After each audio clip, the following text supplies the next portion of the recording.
Ya Nabi, salam alaika. Ya Rasul, salam alaika. Malam ini kita sampai pada hadis yang ke-43 yang dibawa oleh Sayyidah Aisyah. Semoga Allah meridainya dan kita mendapatkan barokahnya, amin. Wala yakhfa akhbar 'alaiha, dan kita sudah tidak samar lagi biografi khusus tentang Sayyidah Aisyah. Mudah-mudahan Allah tempatkan di tempat yang sangat mulia, dan semoga kita semua bisa berkumpul bersamanya bersama baginda Rasul salawatu rabbi wassalamu alaihi. Baginda Rasul bersabda, man zalama, barang siapa yang telah berbuat zalim. Ad-dhulum wad'u syai' fi ghairi mahallihi sahih. Zalim itu adalah seseorang menempatkan sesuatu yang benar yang bukan pada tempatnya. Menempatkan sesuatu di bukan tempat yang pas, itu namanya zalim. Hadis malam ini berbicara tentang masalah zalim. Man zalama, barang siapa yang berbuat zalim, laki, perempuan, tua, muda. Qida shibrin, dia berbuat zalim, ukurannya enteng, hanya ukuran sejengkal. Minal ardi, daripada tanah, bumi. Tuwigahu min sabi aradi, nanti di hari kiamat dia akan dibenamkan dengan 7 lapis tanah. Dalam bahasa hadis, zalama qida shibrin, orang itu telah berbuat zalim yang berhubungan dengan tanah, baik dia ngambil tanah orang, atau matokin tanah orang, atau mengambil hak daripada tanah orang. Tidak banyak. Ukuran yang paling enteng kata Nabi, nggak usah banyak-banyak, nggak usah 10 meter, nggak usah 1 meter, 1 jengkal saja. Nanti di hari kiamat tuwigahu, dia akan dibenamkan dengan 7 lapis tanah yang dahulu dia ambil. Makna tadwik, arti yang dimaksud tadwik, tuwigoh ini bisa jadi 3 arti. Yang pertama, dibenamkan.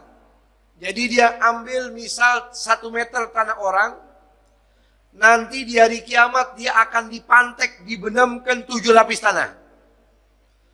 Bisa juga dimaknakan dia akan dibebankan dengan 7 lapis tanah itu. Bisa juga diartikan dia dikalungkan dengan beban yang seberat tanah yang dahulu dia ambil, lalu dilipat gandakan oleh Allah jadi 7 lapis tanah. Beratnya bagaimana tuh? Jadi orang yang berbuat zalim di sini, kata Nabi, ukurannya melalui hadis ini nggak usah banyak-banyak. Dia ambil hak orang hanya sejengkal saja, nanti dia akan mendapatkan siksa yang teramat pedih. Na'udzubillahi min. Nah, ini salah satu bukti dalil dari Rasul bahwa orang yang berbuat zalim maka dosanya besar. Dan orang, saudara, kalau sudah berbuat zalim biasanya tidak mendapatkan hidayah. Kalau orang sudah terbiasa berbuat zalim, biasanya dia tidak mendapatkan hidayah. Na'udzubillahi min. Contohnya surat Al-Maidah ayat 51. Pada bagian akhir, innallaha la yahdil qaumadz zalimin. Allah tidak akan memberi petunjuk orang yang berbuat zalim. Dan Allah tidak pernah zalim kepada hambanya. Wa ma rabbuka bidzallamin lil abid. Allah tidak pernah zalim kepada hambanya. Bahkan Allah haramkan dirinya untuk berbuat zalim. Ya ibadi, inni haramtu dzulma ala nafsi faja'altuhu bainakum muharrama fala tadzalamu. Wahai hamba-hambaku, sesungguhnya aku telah mengharamkan kezaliman untuk diriku, kata Allah. Maka ku jadikan zalim itu di antara kalian haram hukumnya, maka jangan sekali-kali kalian berbuat zalim. Contohnya yang berurusan dengan tanah nih. Zolim ada dua, saudara. Ada zolim sama Allah, ada zolim sesama makhluk. Kalau zolim sama Allah, maksiat mulut, maksiat mata, maksiat telinga, maksiat kaki. Minta ampun, sungguh-sungguh taubat sama Allah, mudah-mudahan Allah ampuni dosa kita. Dalam Al-Quran Allah sebut, Rabbana dhalamna anfusana wa illam taghfir lana wa tarhamna lanakunanna minal khasirin. Zalim yang kedua sesama makhluk. Sesama makhluk ini dosanya dibawa sampai mati. Na'udzubillahi min zalik. Sehingga kata Imam Sufyan Ats-Tsauri, "Idza laqita bi sab'ina dhanban fi ma bainaka wa bainallahi ahwanu 'alaika min an talqahu bi dhanbin wahidin fi ma bainaka wa bainal ibad."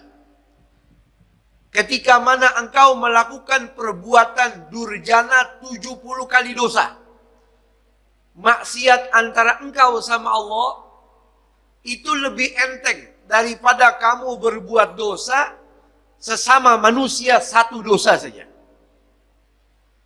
Contohnya berurusan dengan tanah ini. Dalam riwayat Imam Ibnu Hibban dalam tafsir Imam At-Tabari, Rasul pernah bersabda, diriwayatkan oleh Imam Muslim, ayyuma rajulin zalama shibran minal ardi, siapa saja yang berbuat zalim, matokin tanah orang walaupun sejengkal, ambil tanah orang walaupun sejengkal, memiliki tanah yang bukan tanahnya walaupun sejengkal, illa kallafahullahu yaumal qiyamati an yahfirahu hatta yablugha ila akhiri sab'i aradin thumma yutawwagahu hatta yaqdi bainan nas. Kata Nabi, nanti di hari kiamat dia akan dipaksa sama Allah suruh gali 7 lapis tanah. Di hari kiamat Allah sidang dia suruh gali 7 lapis tanah yang dahulu dia ambil, dipertontonkan di seluruh manusia, di seluruh makhluknya Allah. Na'udzubillahi min. Oleh karena itu bertakwalah kita. Jangan sembarangan kita merampas hak orang, zalim dalam urusan tanah terutama. Ya, ini dosa yang sangat besar. Walaupun sejengkal, kata Nabi. Dalam riwayat Imam Muslim, salawatu Rabbi wa salamu alaihi, Rasul pernah bersabda, man iqtata'a haqqa imri'in muslimin biyaminihi faqad wajaba lahul nar. Barang siapa yang mengaku-ngaku haknya orang walaupun sejengkal, yang dia sumpah itu punya saya, tapi dia ngaku-ngaku, wajib orang itu masuk nerakanya Allah. Wa haruma alaihil jannah, haram dia masuk surganya Allah. Faqala rajulun wa in kana syai'an yasiran ya Rasulullah. Ada sahabat di situ langsung tanya, ya Rasulullah, bagaimana kalau yang diambil ini cuma sedikit? Faqala wa in kana ghadiban minal arak. Walaupun yang dia ambil itu cuma sebatang kayu, bukan lagi tanah. Ada pohon orang Anda ambil, nanti disidang sama Allah. Bagaimana kalau tanah orang? Dulu, saudara hadirin hadirat yang dirahmati oleh Allah, Imam Ibnu Hajar dalam kitabnya menceritakan, di zaman setelah Rasul meninggal dunia, ada ibu-ibu namanya Arwa binti Uwais. Dia ngeluh kepada sang gubernur atau wali kota Madinah namanya Marwan bin Hakam. Dia ngeluh begini, wahai bapak yang mimpin kota Madinah, saya tidak terima. Kenapa? Saya punya tanah dirampas, diambil. Sama siapa? Sama sahabat Rasul. Siapa dia?